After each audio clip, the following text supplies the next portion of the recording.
자, 오늘 이 본문의 내용을 가지고 사명보다 중요한 것, 그런 제목으로 은혜를 나누려고 합니다. 오늘 내용은 신앙생활을 좀 열심히 하신 분들이라면 한두 번 정도는 설교도 듣고 또 은혜도 받고 또 이 뜻이 무엇인지 익히 알고 있는 그런 본문이지요. 우리가 일반적으로 대사명, 영어로는 The Great Commandment 또는 Commission, 이런 단어를 사용해서 예수님이 제자들에게 주신 가장 큰 사명, 그 내용을 담고 있다. 그래서 그 사명이 뭐냐? 모든 민족으로 제자를 삼아서 세례를 주고 또 분부한 모든 것을 가르쳐 지키게 해라. 이것이 우리의 사명이다. 그렇게 은혜를 받는 본문입니다. 아마 이 내용에 대해서는 아마 익히 들어본 적이 있을 것입니다. 그래서 많은 청년들이 또 많은 선교 단체들이 또 많은 성도들이 예수님의 제자가 되고 또 제자 삼기 위해서 목회로, 선교사로, 전도로 헌신하는 많은 열매들이 맺혀지게 되었습니다.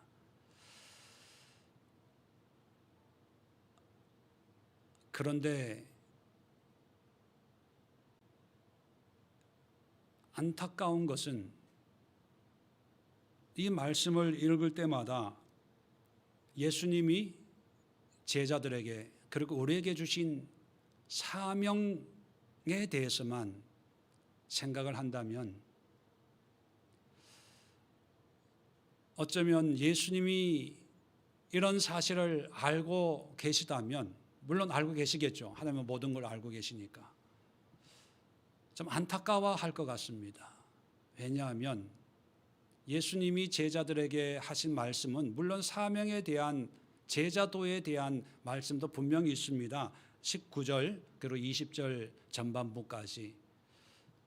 그런데 이것보다 더 중요한 근본적인 말씀이 있는데 그 말씀에 대해서는 생각하지 않습니다. 그리고 그 더 중요한 근본적인 게 해결이 돼야 이 제자도 대사명의 의미가 이루어지는데 가장 근본적이고 중요한 것은 얘기하지 않고 사명만 얘기하니까 사명 받은 사람들이 많이 생겨나요. 그런데 문제는 뭐냐 하면 자원하고 헌신하고 주님 내가 여기 있사오니 나를 보내시옵소서, 신학교로 보내시옵소서, 선교 사역지로 보내시옵소서, 전도자로 보내시옵소서. 그렇게 예수의 제자가 되고 또 제자 삼는 사역을 하려고 헌신을 해요. 근데 문제는 뭐냐 하면 그런 헌신이 시간이 지나면서 점점 희석이 되고 때로는 변질이 된다는 겁니다. 사람의 마음이 한결 같지가 않잖아요. 은혜 받을 때 물론 좋습니다. 근데 그 은혜가 계속 지속되는 게 아니라 시간이 지나다 보면서 점점 희석이 되고 나중에는 내가 왜 이러고 있지? 내가 받은 사명이 정말 하나님이 나에게 주신 걸까? 그런 것부터 시작해서 어떤 경우에는 정말 하나님이 있을까? 사역을 하는데도, 선교 일 하는데도, 목회하는데도 정말 하나님이 계실까? 어떤 분들은요, 정말 천국과 지옥이 있을까? 의문과 회의에 빠지는 경우도 있습니다. 드러나는 사역을 보면 보여지는 거니까 뭐 얘기 안 해도 아는데 내적인 갈등은 말하지 않으면 모르기 때문에 이 사람이 어떤 갈등, 어떤 의심, 어떤 고민에 빠져 있는지 몰라요. 목회를 하던 목사도 정말 천국이 있을까 지옥이 있을까? 정말 내가 기도하면 하나님이 응답하실까? 성령이 계셔서 정말 그 성령이 나와 함께 하실까? 확실치 않는 분들도 있어요. 그런데도 열심히 해요. 왜 이런 현상이 벌어졌나 하면 한국 교회, 한국 선교의 역사가 짧은 기간 동안 정말 불같이 일어나다 보니까 교회나 선교 단체에서 사명에 대해서 강조했어요. The Great Commandment, 이게 제자 삼는 게 예수님의 지상 과제, 지상 대사명입니다. 우리가 이걸 해야 됩니다. 그러니까 그런 말씀에 우리의 가슴이 뜨거워져서 제가 하겠습니다. 제가 하겠습니다. 내가 가겠습니다. 내가 헌신하겠습니다. 가지는 못하지만 물질로 후원하겠습니다. 막 해서 교회가 커지고요. 선교 단체가 막 커져요.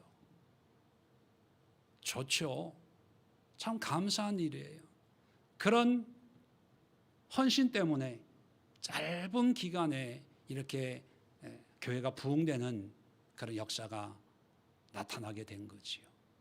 근데 문제는 뭐냐 하면 그렇게 할 때는 했는데 시간이 가면서 회의가 찾아온다는 거예요. 열심히 하는데 내가 죽으면 천국 갈 확신은 없는 거예요. 열심히 예수 믿으라고 하는데 안 믿는 사람 너 지옥 갈 거야. 이 지옥에 대해서 확신이 없는 거예요. 교회 열심히 신앙생활 합시다 얘기는 하는데 교회를 통해서 하나님이 정말 내 삶에 간섭하는지, 하나님이 계신지 안 계신지, 성령의 역사가 있는지 없는지 확신이 없는 거예요. 그러다 보니까 변질되는 거죠. 변질. 우리 한국 분들은 어떤 도전에 뜨거움에 쉽게 공감을 하잖아요.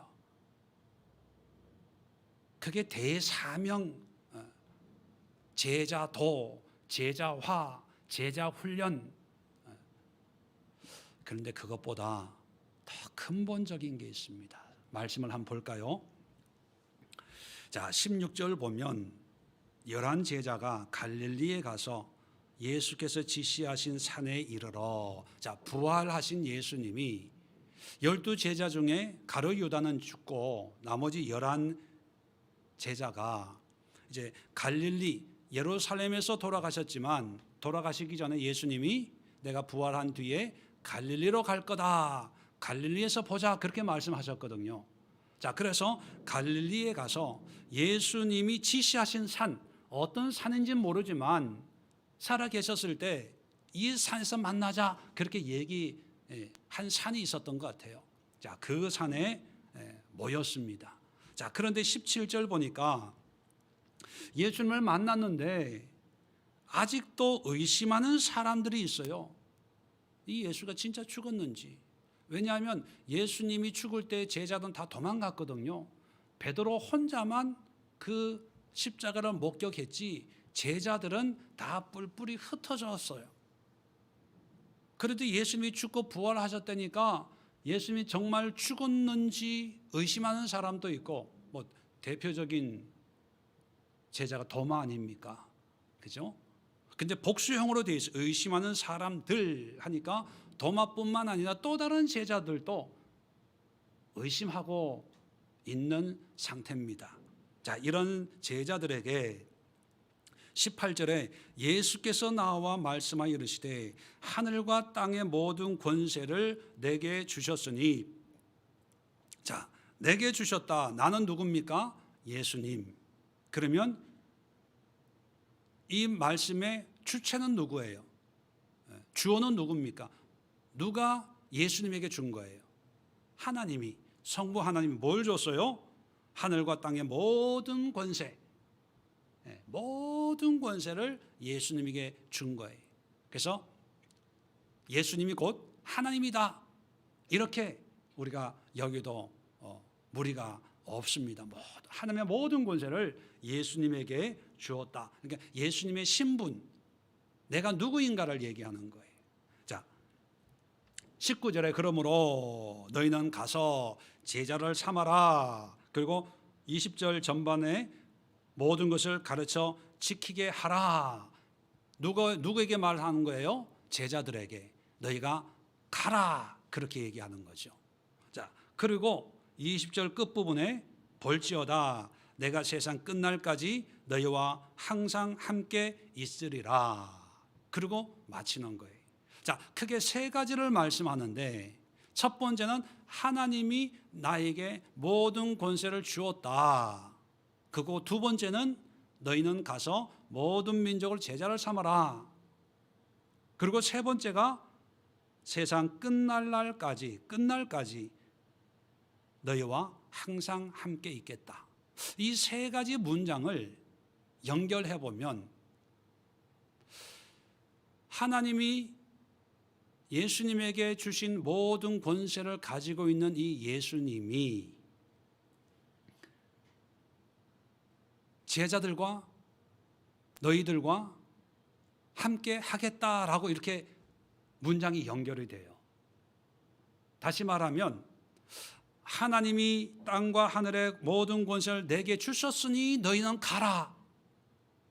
이렇게 연결되는 것보다 하나님이 하늘과 땅의 모든 권세를 내게 주셨는데 이런 내가 너희와 항상 함께 있을 거야 라고 연결되는 게 더 문맥상 의미가 맞다는 거예요. 무슨 얘기냐 하면 예수님이 제자에게 사명을 주세요. 사명을 주는데 이 사명은 예수님과 함께 있음으로 해서 결국은 사도행전을 보면 성령의 임함을 통해서 성령 충만받고 제자 삼는 사도의 삶이 나타나게 되는 거죠.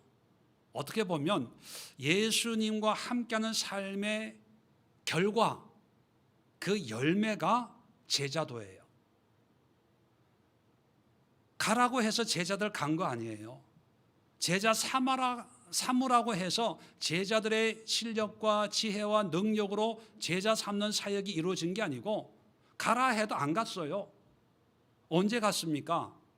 성령 받고. 그건 뭐냐 하면 이것은 제자들에게 너의 힘으로 너희들의 능력으로 네가 이렇게 해야 돼 라고 하는 게 아니라 이제 장차 이루어질 하나님의 역사를 현재형으로 얘기하는 거예요. 미래의 일을 현재형으로 너희들은 장차 가서 모든 민족으로 제자를 삼고 성부, 성자, 성령으로 세례를 주고 내가 얘기한 모든 것을 가르쳐서 그렇게 살도록 하게 할 거야 라고 하는 어떤 미래적인 것을 현재형으로 선언하는 거예요. 그리고 이것은 어떤 하나님의 역사를 보여주는 거죠. 좀 더 쉽게 표현하면 결과예요. 믿음의 앞으로 열매가 이렇게 될 거야. 근데 이런 결과를 낳게 하는 근본 동기, 원인은 어디에 있냐? 성부 하나님이 하늘과 땅의 모든 권세를 나에게 주셨는데 내가 이런 사람이야. 알았지? 그런데 이런 내가 세상 끝날까지 너희와 항상 함께 있어 줄 거야. 이게 예수님이, 부활하신 예수님이 아직도 의심하고 있는 믿음이 연약한 제자들에게 베푸시는 은혜고 호의고 위로고 권면이고 용기예요. 사명보다 더 중요한 게 있다 말씀드렸지 않습니까? 그래서 뭐가 더 중요할까요? 예수님이 나와 항상 함께 한다는 거예요. 이게 중요해요. 이것을 놓쳐버리고 사명감에 불타면 제가 예언은 은사는 없지만 100% 예언합니다. 오래 못 가요. 회의에 빠져요. 넘어집니다. 물질에 넘어지고, 이성에 넘어지고, 명예에 넘어지고, 뭐 여러 가지로 넘어져요. 사명감이라고 하는 것은 우리의 감정의 영역에 많이 영향을 받기 때문에, 우리의 마음이라는 게, 감정이라는 게 그렇잖아요. 파도와 같잖아요. 잔잔하다가도 일렁이고, 일렁이다가도 잔잔해지고, 예측이 안 되는 거예요. 그런데 이런 예측 불허의 우리의 이 불타는 사명감을 끝까지 붙잡아 주는 그 힘의 원동력이 어디에서 나오냐? 이런 예수님이 나와 함께 하는데, 언제 함께 한다고요? 항상 함께 한다는 거예요. 이걸 깨달아야 돼요.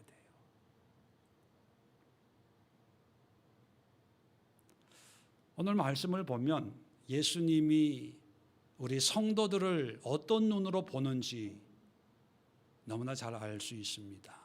우리 인간적으로 보면 11 제자 중에 베드로처럼 끝까지, 물론 부인은 했지만 끝까지 예수님의 그 죽음의 현장까지 따라가고, 나중에 깨닫고 눈물 흘리면서 다시 신앙을 회복한, 죽으면 죽으리라, 이런 스타일의 신앙인도 있지만, 도마 외에 또 여러 제자들은 의심해요.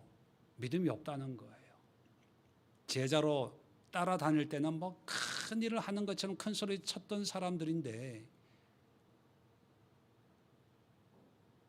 여전히 의심하고 믿음이 별로 없는 거예요. 자, 그럴 때 우리의 관점은 뭡니까? 믿음 좋은 사람들에게는 칭찬하죠. 집사님은 어떻게 그렇게 신앙생활을 열심히 할 수 있습니까? 부러워요. 하나님이 얼마나 사랑하시겠습니까? 그런데 반대로 믿음이 없고 의심하는 사람들 보면 속으로, 대놓고는 얘기 못하고 속으로 어떻게 얘기합니까? 저 사람 직분은 집사라고 하면서도 정말 저 사람 믿음이 없어. 예배 때 졸기나 하고, 예배 때 딴짓이나 하고, 핸드폰 보고, 유튜브 보고, 집에서 성경 한 번 안 펼쳐봐. 저 사람은. 여러분 찔리지 마세요. 제가 그냥 하는 얘기예요. 괜히 목사님 나보고 들으라는 소리 한다, 그렇게 받아들이면 안 돼요. 그냥 일반적으로 하는 거예요. 성경보다는 TV 보는 걸 더 좋아해. 성경의 은혜 받는 것보다는 드라마의 은혜 받는 거를, 드라마 보면서 눈물 흘리고 뭐, 그럴 때 마음속에는 정죄하는 거예요. 니까지 있게 뭐 믿음, 네가 무슨 집사야, 잡사지. 네가 무슨 권사야, 권사지. 네가 무슨 예배 신앙생 구원받았다고 웃기지 마라. 하나님, 저 사람 믿음 좀 들어가게 해주세요. 우리 남편, 우리 아내, 우리 자녀들 믿음에 바르게 세워질 수 있도록 은혜 주세요. 뭐 이럴 거 아닙니까? 그죠? 근데 예수님은 똑같아요. 제자, 11 제자 중에 좋은 제자도 있고 의심하는 제자들도 있어요. 근데 차별해요, 안 해요? 차별 안 해요. 구별도 안 해요. 똑같이 내가 세상 끝날까지 항상 함께 해주겠다, 그렇게 말씀해요. 그러면 믿음 좋은 제자도 예수님과 함께 하지만 의심하고 안 믿어요. 불신에 쌓여 있어요. 그 제자도 예수님과 함께 해요, 안 해요? 함께 한다는 사실이에요. 제자들뿐만 아니라 우리들 중에도 믿음 좋은 암흑의 집사는 권사님과도 하나님이 함께 하시지만, 지금 졸고 있는, 딴 생각하고 있는, 핸드폰 만지작거리고 있는, 집에 가서 뭘 먹지 딴 생각하고 있는, 늘 예수가 어디 있어, 지옥이 어디 있어, 천국이 어디 있어, 예배 왜 드려? 안 드려도 돼. 왜 교회 가서 예배 드려야 돼? 집에서 드리면 되지. 꼭 우리 목사님 설교 들어야 돼? 나는 우리 목사님 스타일 아니야. 난 아무 교회 어떤 목사님 설교가 내 스타일이야. 영상으로 예배 드리면 되지. 작년에 교회에서 교회 모이지 말고 영상으로 예배 드리라 그랬잖아. 영상 예배도 하나님 받으신다고. 근데 뭐 굳이 화장하고 옷 입고 먼 길을 가야 돼. 그렇게 생각하고 있는 분에게도 하나님이 함께 해요, 안 해요? 함께 하고 있어요. 여러분 착각하지 마세요. 우리가 보는 대로 하나님이 보는 게 아니라 우리의 관점과는 상관없이 하나님의 관점으로 믿음 좋은 제자에게도 내가 함께 할 거야. 의심하는 사람에도 함께 할 거야. 그랬다는 거예요. 그러면 믿음 좋은 사람들을 보면서도 하나님이 함께 하시는 분이다 이렇게 인정을 해야 되고, 또 믿음이 없는 지금 졸고 있는 사람도 비록 졸지만 예수님이 함께 하고 있는 사람이다 인정을 해야 돼요. 근데 우리는 인정 안 하고 지옥 갈 사람, 믿음이 없는 사람, 하나님이 당신을 보면 얼마나 열불 받겠어 뭐 이러고 있어요. 하나님 옆에 함께 있는데도. 여러분 이 말씀은 나 믿음 없는 나를 그냥 인정받는다고 생각하면 안 돼요. 하나님이 함께 한다고 하셨기 때문에 우리가 어떤 생각을 기본적으로 가져야 되냐면, 불타는 사명감, 전도해야 되겠다, 에클레시아 리더 해야 되겠다, 뭘 해야 되겠다 하기 전에 가장 중요한 것이 뭐냐면 예수님이 나와 함께 하시는구나. 교회 예배 드릴 때만이 아니라 운전할 때도, 집에 있을 때도, 드라마 볼 때도, 회사 직원들 하고 있을 때도. 자, 회사에서 회식하고 있습니다. 뭐 참이슬 하고 뭐 하고 폭탄주를 마시고 있어요. 거기도 예수님이 계십니까? 안 계십니까? 거기도 계세요. 부부싸움을 러시아와 우크라이나처럼 날아다녀요. 거기에도 하나님이 함께 하십니까? 안 하십니까? 항상이니까. 항상 세상 끝날까지 하나님 함께 하시. 그것을 인정을 하라는 거예요. 인정을. 교회 와서 기도할 때만 하나님이 함께 하는 게 아니라 항상 함께 하는 거예요. 자, 그러면 이거를 인정하면, 예를 들어서예요, 믿지 않는 남편이 아예 불신자가 아니라 예수님에 대해서 알고 있는데, 뭐 불신자에게는 하나님이 안 계시겠죠. 영접을 안 했으니까. 근데 예수님을 알고 신앙생활을 하고 있는 그런 사람에게, 열한 제자니까 그런 사람을 두고 얘기하는 거예요. 그래서 신앙생활 하는데 예를 드는 거예요. 남편이 아내가 보기에는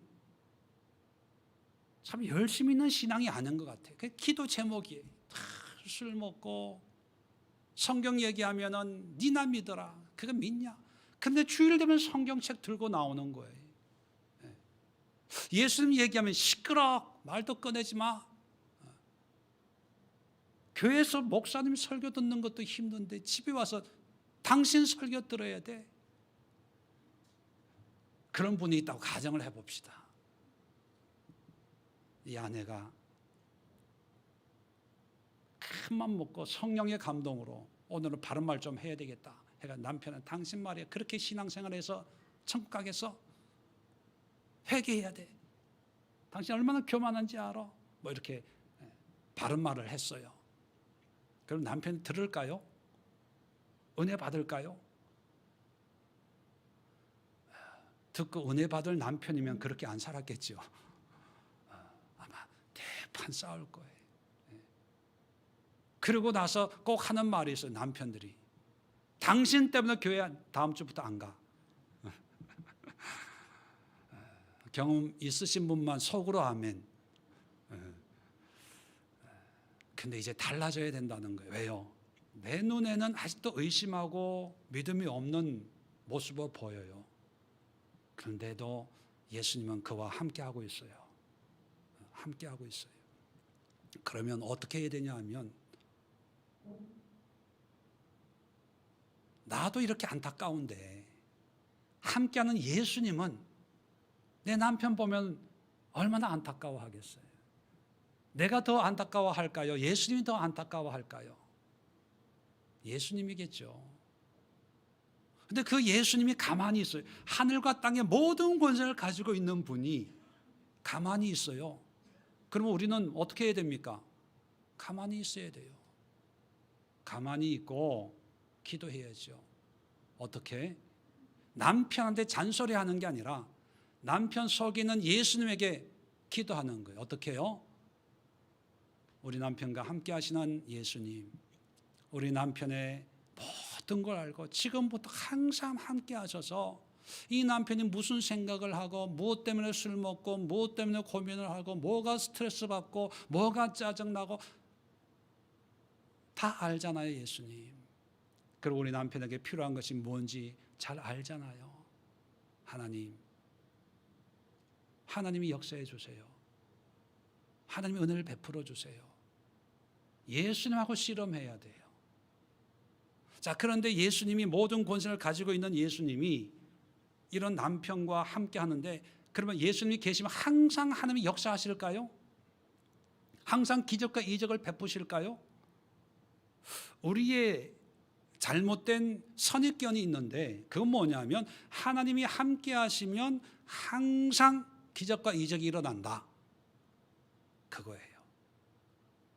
근데 여러분, 하나님이 함께 하시는 것은 하나님이 모든 것을 할 수 있다는 의미잖아요.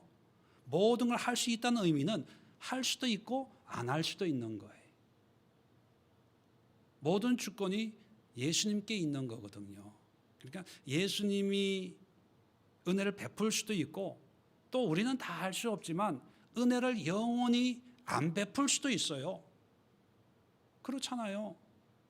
하나님 보시기에 너무 악하면 지옥으로 보내시겠죠. 근데 우리는 그런 것까지도 예수님의 권세를 인정하고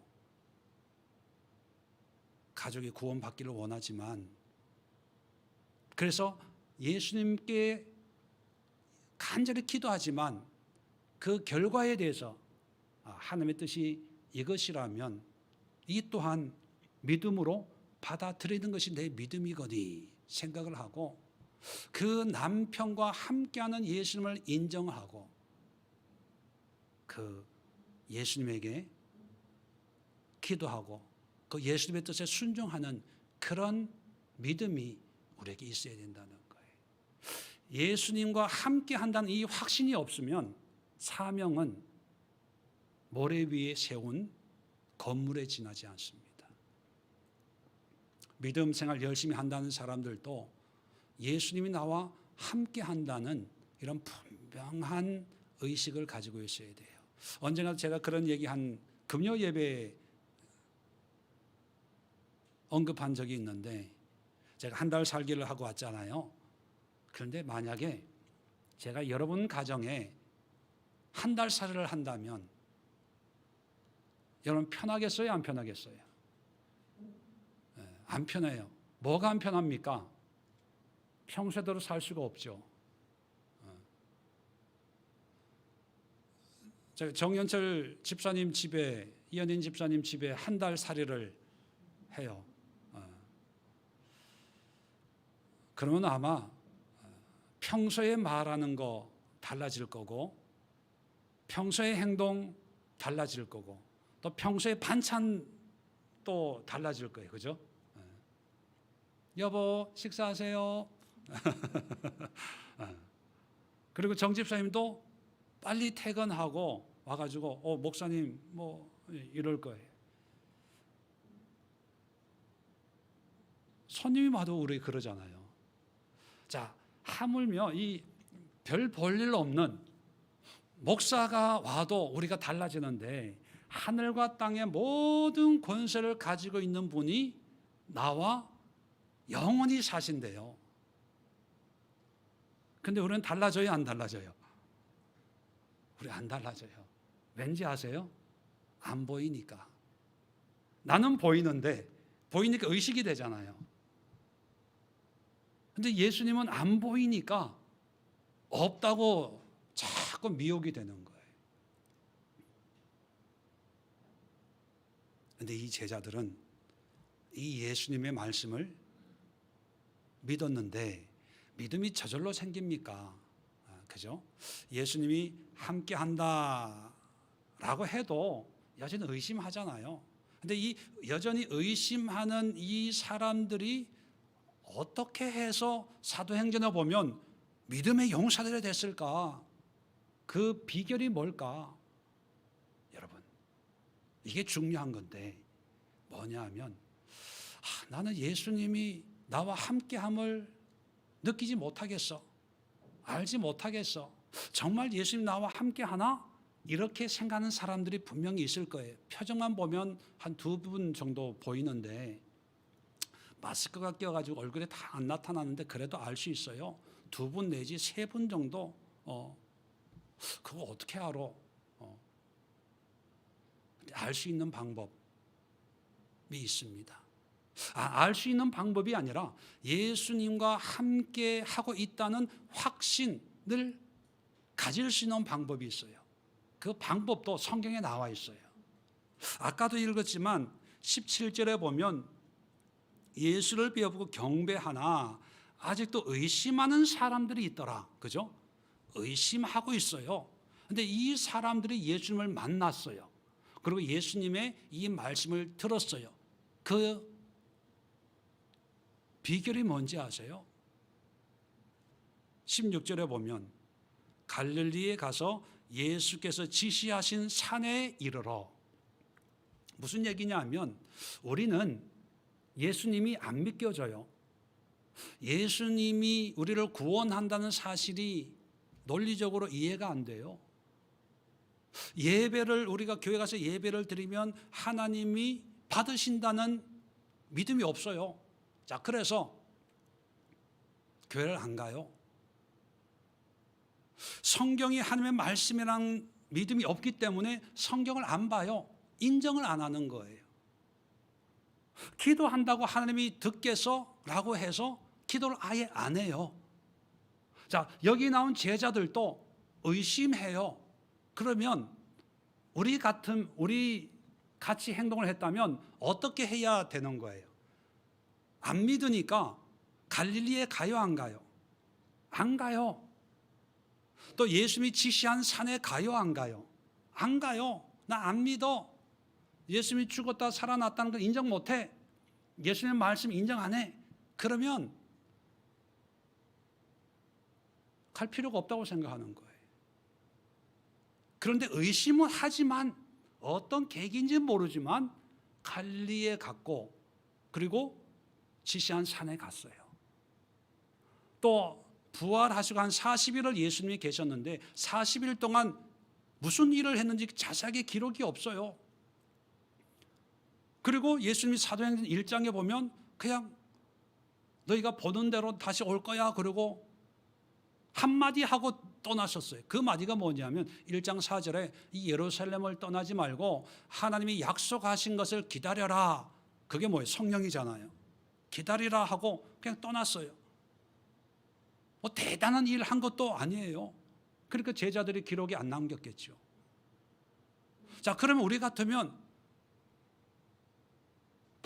부활했다고 해서 뭔가 큰 걸 해줄 것 같은데 안 해주니까 별거 없네. 그리고 그냥 우리의 삶으로 회사 일로, 직장 일로, 친구 만나고 산으로 들로 놀러 다닐 수 있어요. 근데 제자들은 여전히 의심하는 사람들도 있었겠죠. 그런데도 불구하고 마가의 다락방에 모여서 기도하기 시작했어요. 우리는 오순절 약 한 10여일, 한 일주일 정도 뒤에 성령이 임했는데 그건 이제 결과론적으로 알게 된 거고 이 제자들은 언제 성령이 약속한 게 올지 또 어떤 식으로 올지 전혀 모르는 상태에서 그냥 기도한 거예요. 10일이 될지 한 달이 될지 1년이 될지 몰랐어요. 중요한 것은 뭐냐면 내 마음에 내 지혜로 인정은 안 되고 그렇게 큰 믿음, 절절한 믿음은 없어도 순종했다는 거예요. 그래서 한번 해보자. 갈릴리 한번 가보자. 지시한 산에 한번 가보자. 뭐 약속한 게 성령이라고 하는데 그 성령이 뭔지는 모르지만 한번 해보자 라고 해서 하나님의 말씀에, 예수님의 말씀에 순종해서 했더니만 예수님을 만나고 예수님과 함께하는 삶을 살게 되고 성령을 받게 되고, 성령을 받게 되니까 내가 제자 삼는 삶을 살겠습니다, 나를 사용해 주세요, 따로 헌신 안 해도 성령이 임하니까 저절로 그렇게 되어지는 거예요. 되어지는 거.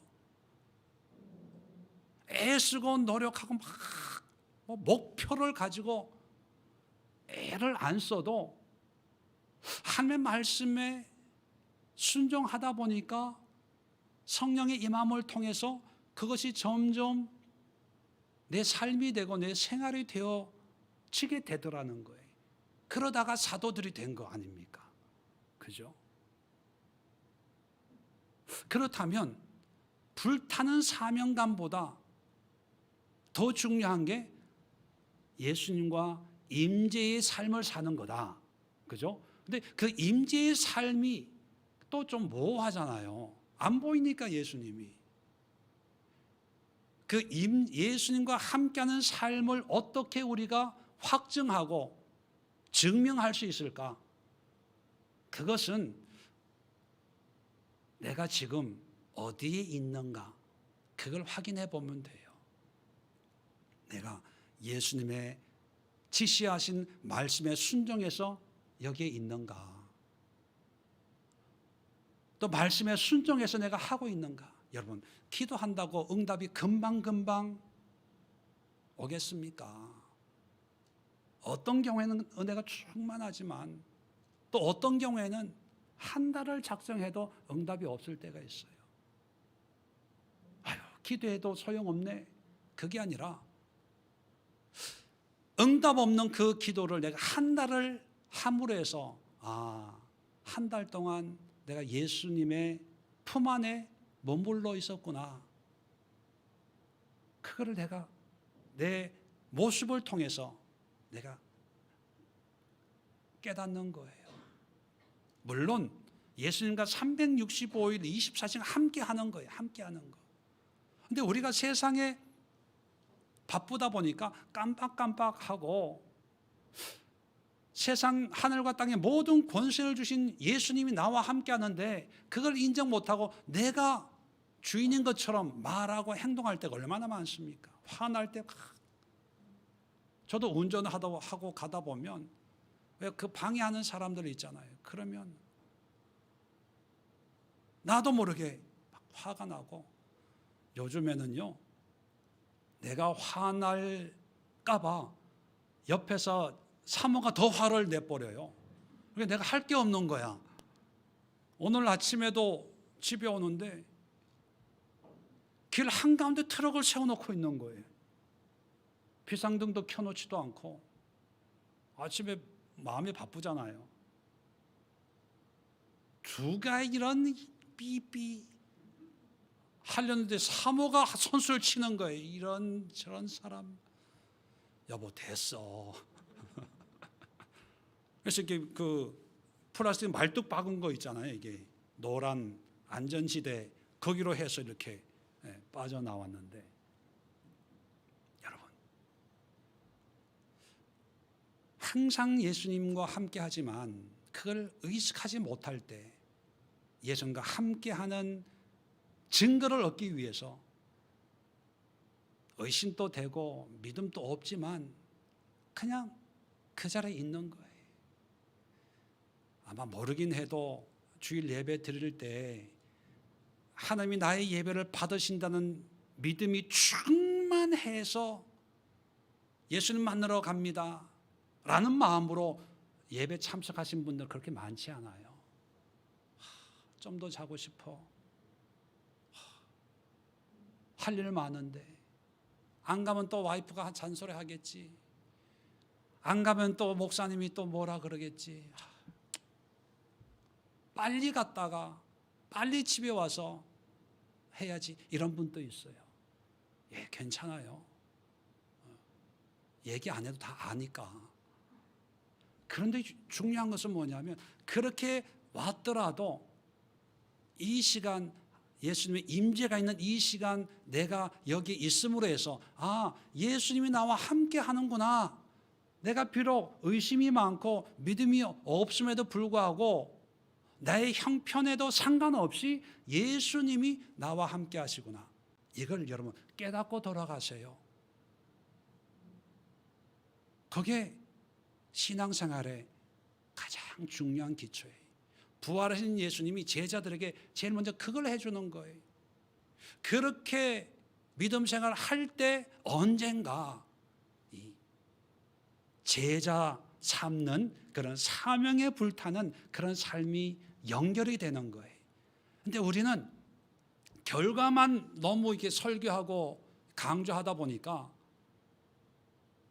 나는 그렇게 신앙생활 못해. 나는 안 돼. 집사님 하세요. 내가 물질로 후원은 해줄게요. 기도로 후원은 해줄게요. 뭐 이렇게 돼버리는 거예요. 여러분, 사명에 먼저 부담 갖지 마세요. 내가 생각해도 난 믿음이 없어. 성경이 그렇게 안 믿겨져. 기도 그렇게 잘 안 돼. 신앙생활 그냥 그렇게 하는 거야 나는. 집사님 나보고 집사란 칭호로 이렇게 부르는 것도 부담스러워요. 내가 그 정도 믿음 아니거든요. 이런 분들 있죠. 이런 분들만 아멘. 없어요? 예. 본인이 그렇게 인정해도 괜찮아요. 어쩌면 본인이 본인의 신앙을 제일 잘 알 수도 있을 거예요. 그런데 중요한 것은요, 그럼에도 불구하고 예수님이 나와 함께 하고 있음을, 그건 의심해서는 안 돼요. 오늘 성경에 나와 있잖아요. 의심함에도 불구하고. 그래서 기독교의 가장 특징이랄까, 다른 종교에 없는, 기독교만이 가지고 있는 가장 큰 특징, 물론 예수님이 이 땅에 사람의 모습으로 오시고 죽으시고 부활한 것 이런 것도 있지만 가장 차이 나는 게 뭐냐면, 기독교는요, 하나님이 우리와 함께 해주세요. 임마누엘. 근데 다른 종교는요, 사람이 믿는 신과 함께 해야 돼요. 함께 하기 위해서 뭐가 필요합니까? 신전이 필요한 거예요. 찾아가야 돼요. 신전에 가서 기쁘게 하고 즐겁게 하고 마음을 풀어줘야 돼요. 근데 기독교는 신전이라는 게 없어요. 여러분, 교회를 신전, 성전처럼 여기면 안 돼요. 이제 예수님으로 말미암아 하나님이 우리에게 오셨어요. 그래서 우리가 성전이다 이렇게 표현하잖아요. 그러니까 뭔가 예수님을 기쁘게 하려고 어떤 종교적인 이런 거를 할 필요 없이 나와 함께 하고 있는 이 예수님과 친밀한 관계를 누릴 수 있으면 그것이 하나님이 기뻐하시는 모습이에요. 근데 그러려면은 우리는 항상 함께하는 예수님을 의식하고 그 예수님과 기도하고 예배하고 또 예수님에서 알려고 하는 그런 노력을 해야 되는데, 우리가 깜빡 잊을 때 어떻게 해야 된다고요? 그럴 때마다 예수님이 말씀하신, 또 예수님이 계신 곳에, 우리식으로 얘기하면 주일 예배, 기도 모임, 말씀 공부, 또 하나님이 감동 주시는 그런 일을 하면서, 그 일을 하면서 우리가 자각하는 거죠. 하나님이 나와 함께 하시는구나. 언제 은혜를 주세요? 함께하는 하나님이 정한 때에 우리는 기다리면 돼요. 이해되시면 아멘. 그래서 우리가 잔소리할 필요도 없고 정죄할 필요도 없고 판단할 필요도 없어요. 우리는 단지 예수님께 기도만 하고 주님의 때를 기다리는 그런 마음으로 우리도 섬기고 사랑하고 인정해주고 또 함께 모이기에 힘쓰고 또 말씀에 순종하기에 힘쓰는 그런 성도의 그런 교제가 있다면 하나님의 때에 하나님이 은혜를 베풀 줄로 믿으시기를 부탁을 드립니다. 기도하겠습니다. 아버지 하나님, 사명도 중요하지만 그 사명이 되기 위해서는 우리와 항상 함께 하신다는 하나님의 말씀을 믿고 그 말씀에 합당한 삶을 사는 것이 더 중요하고 더 기본이 돼야 되겠습니다. 신앙생활 하면서 스스로가 가지고 있는 신앙 기준에 따라서 믿음이 좋다 안 좋다, 열심이다 열심치 않다, 이런 관점으로 우리 자신을 판단만 했지, 우리의 연약함에도 불구하고 예수님이 친히 우리와 함께 하신다는 이 사실은 깨닫지 못하고 있었습니다. 그러다 보니까 자꾸 인간적으로 정죄하고 판단하고 또 마음으로 죄를 짓는 그런 모습이었음을 고백합니다. 이제 믿는 모든 사람들에게 함께 하시는 예수님이 계시기에 비록 우리 기준으로 부족하더라도 사람에게 잔소리하거나 책망하거나 정죄의 말을 하기보다는 하늘과 땅의 모든 권세를 가지고 그들과 함께하고 있는 그 예수님께 기도하기를 결단합니다. 우리보다 더 안타까워 하시겠지요. 우리보다 더 애통해 하시겠지요. 그런데도 여전히 가만히 계시는 것에는 분명한 이유가 있을 것입니다. 그 이유를 위해서 주님과 대화하고 주님과 교제하고 주님께 기도하고 주님께 묻는 그런 신앙을 통해서, 그리고 비록 의심이 들지만 그래도 믿음에 순종을 하고 주님이 계신 곳에 함께 있으려고 애쓰고 말씀에 복종하려고 하는 그런 신앙의 모습을 위해서 함께 이끌어주고 밀어주고 인도하고 또 함께 동행하는 성도의 교제를 행할 수 있기를 또한 결단합니다. 오늘 말씀이 우리 삶 속에 아름다운 열매로 주님의 때에 성령의 역사로 제자가 되고 또 제자를 삼는 아름다운 열매들이 나타날 때까지 우리는 묵묵히 기도하며 사랑하며 헌신하는 그런 우리 모습이 되게 하여 주시옵소서. 이제는 우리 주 예수 그리스도의 은혜와 하나님 아버지의 크고 놀라운 사랑하심과 성령의 교통하심이 함께 예배하는 모든 믿음의 권속들과 고통당하고 있는 이 지구촌 위에 지금까지 영원토록 함께하옵시기를 간절히 축원드리옵나이다. 아멘.